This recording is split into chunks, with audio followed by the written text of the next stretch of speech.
Þá erum komin að þriðja lið á dagskrá, Naustagata 13 og áður en göngum til dagskrá þeirra lið þá ætla ég að vera upp vanhæfi mitt. Ég var verið vanhæf í þessu máli frá upphafi vegna vinatengsla við viðkomandi umsækjanda.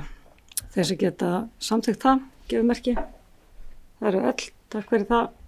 Og þá víki á fundi og færi varaforseta stjórnfundarins.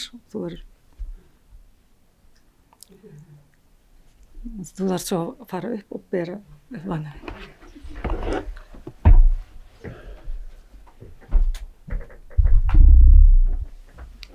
Orðið er laust. Málstekur bæjarfulltrúi Brynja Hlíf Þorsteinsdóttir. Forseti ágætu bæjarfulltrúar, ég þarf líka að bera upp vanhæfi mitt í málinu vegna fjölskyldutengsla. Takk. Þau sem er samþykja. Það eru allir.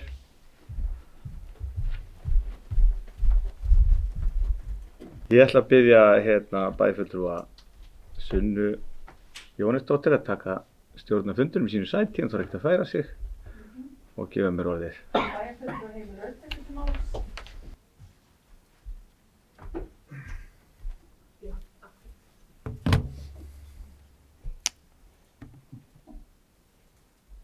Varaforseti, aðrir bæjarfulltrúar. Þetta er liður 4 í fundargerð skipulagsráðs dagsetri 12. nóvember 2025. Það lögðu fram uppfærð tillaga breytingu á deiluskipulagi sem nær til lóðarinnar Naustagötu 13. Fyrir liggur að bæjarstjórn hefur samþykkt að auglýsa hér breytingu á aðalskipulagi sem felur í sér að heimilt er að reisa 2 til 3 hæða byggingar á lóðinni auk kjallara. Þetta mál hefur svolítið lengi á dagskrá hér í bæjarstjórn, nánast allt kjörtímabilið og eftir íbúa samráð og velunnu gögn þá er ég mjög hlynntur þessari breytingu og mun styðja hana en hún er hér lögð fram til samþykktar. Það er ég að forseta bæjarstjórnar aftur stjórnina. Takk fyrir bæjarfulltrúi Sunna. Þá er orðið laust. Þá tekur til máls bæjarfulltrúi Jana Salóme Ingibjörg Jósefsdóttir.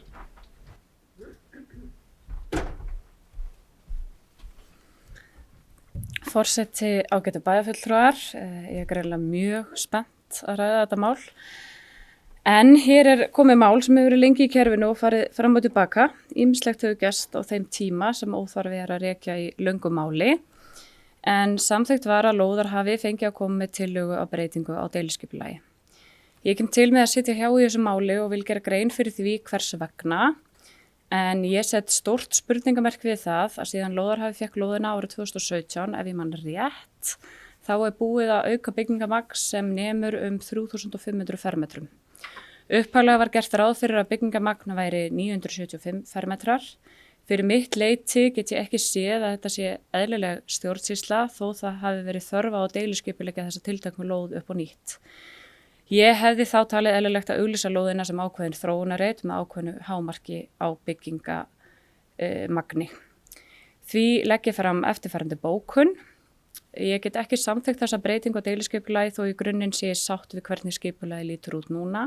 Mér þykir óeðlilegt að byggingamagn sé aukið úr 975 fermetrum í 4500 fermetra þegar búið er að útdeila lóðinni án þess að hún hafi verið auglýst með þeim skilmálum að einhvers konar þróunarreit væri að ræða. Eðlilegast hefði mig þótt til að geta jafnræðis að lóðinni hefði verið skilað, skipulagið breytt og lóð svo auglýsta nýju. Þakka bæjarfulltrúa Jönu Salóme fyrir, orðið er laust. Til máls tekur bæjarfulltrúi Sunna Jóhannesdóttir.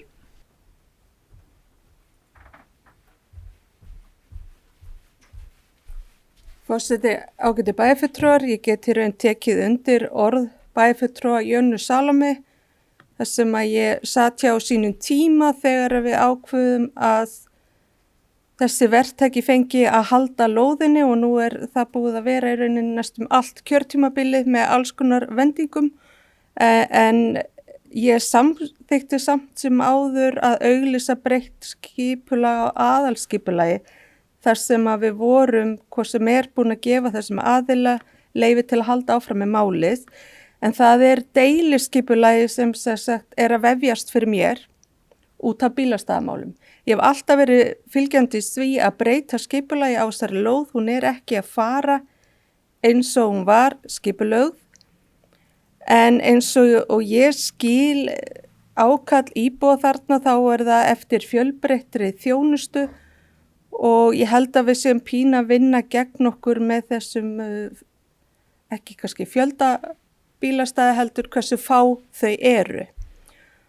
Og ég held að það mögulega muni það koma niður á gæði verslun og þjónustahúsnæðis þarna sem var upprunalega hugmyndin á þessari lóð að hafa þessar íbúðir fyrir ofan, eða hafa svona margar íbúðir að ofan sem mun þá þýða að bílastæði fyrir þjónustuna verður mögulega bara 14 stæði.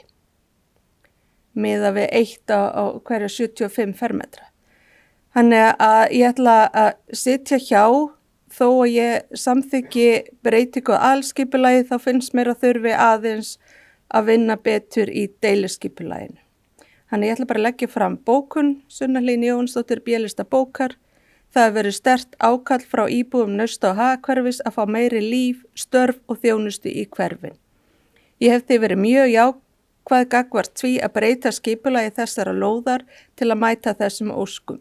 Upphaflega var gert ráð fyrir einni þjónustubyggingu og einni hæð með stóru bílastæði en það fyrirkomulag hefur ekki gengið upp á þessum stað. Með þessari breytingu skipulagi verður þó að tryggja nægt framboð bílastæða. Í fyrirliggjandi tillögu miðað við 1 bílastæði á hverja 75 fermetra í verslunar og þjónustuhúsnæði. Að mínu mati það ekki nægjanlegt. Sérstaklega í ljósi þess að jafnframt á að fylgja skilmálum deiliskipulags Hagahverfis varðandi fjölda bílastæða á hverja íbúð sem fyrirhugað að reisa á efri hæðum. Þannig ef ég bæti kannski bara aðeins við þetta að ég kíkti á þess að deiliskipulag Hagahverfis og það þess að 1 bílastæði á hverja íbúð sem minni en 75 fermetrar og 1,5 bílastæði á íbúðum sem eru 75 til einhverja, ég man ekki hvort það veri 100 fermetrar efri mörkin, manna það ekki nákvæmlega. Og við náttúrulega bara vitum það að fólk hefur verið að kvart undan of fáum bílastæðum í Hagahverfi. Þannig að ég held að bjóði hættunni heim að ætla að nota þessa skilmála og aðeins 1 bílastæði á hverju 75 í verslunar og þjónustuhúsnæði. Ég held við ætlum okkur of og það muni koma niður á eftirspurn bara eftir því að kaupa í þessu þjónustuhúsnæði, þjónustu og rekstrar og verslunarhúsnæði. Takk fyrir. Þakka bæjarfulltrúa Sunnu Hlín Jónsdóttur fyrir orðið laust. Til máls tekur bæjarfulltrúi Jón Hjaltason.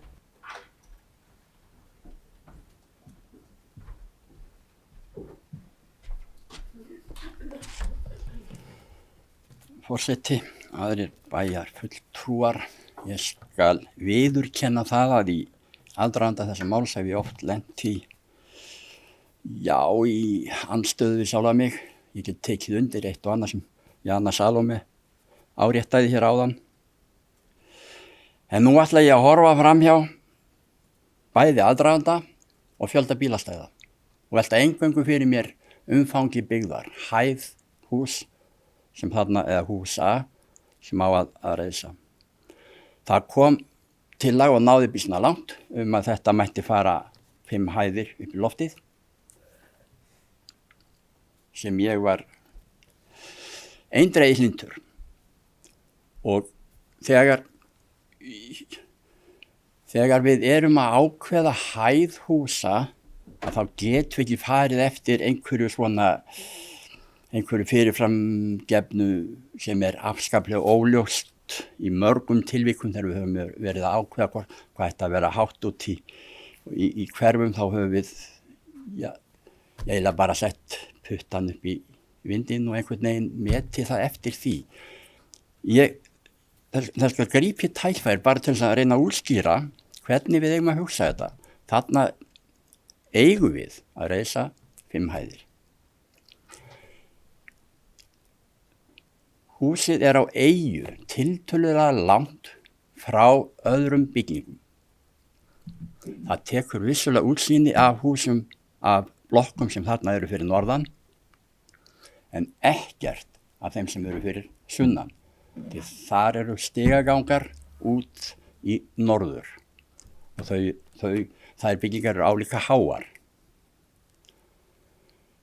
Skuggavarp er ekkert. Útsýni það skerðist eitthvað fyrir þessa sem eru að norðanverðu. Í framtíðinu ætlum við að byggja þarna verulega mikið, við ætlum að þétta þarna mikið byggð, við ætlum að byggja ofan Kjarnagötu, þannig við verðum að nýta þessar lóðir sem allar best. Og nú hef ég í huga að helst fari allar þessar 3 hæðir undir þjónustu og verslun, ekkert undir íbúðir. Það er minn draumur. Vegna þess að þá tekur það af þrýstingin á þeirri byggingu sem á að koma á lóðinni fyrir neðan að þar verði einnig verslun og þjónusta sem er náttúrulega algjörlega út í hött ef þetta gengur eftir. Þetta styðji þeim rökum að þarna erum við að reisa barnaheimili og að því viljum við byggja sem þéttast fyrir fjölskyldur. Þess vegna hefði ég viljað að þarna kæmu 5 hæðir og eingöngu verslun og þjónusta í þessari byggingu. Og ég er mjög hlynntur þessum 3 hæðum og mun greiða þeim mitt atkvæði. Takk fyrir. Þökkum bæjarfulltrúa Jóni Hjallarsyni fyrir, orðið er laust. Ekki fleiri sem vilja tjá sig, þá er ég berið upp til atkvæða þessum að augnablik. Þessum að samþykkja breytingu deiliskipulags rétt upp hönd. 6, þessum eru á móti. 3 sitja hjá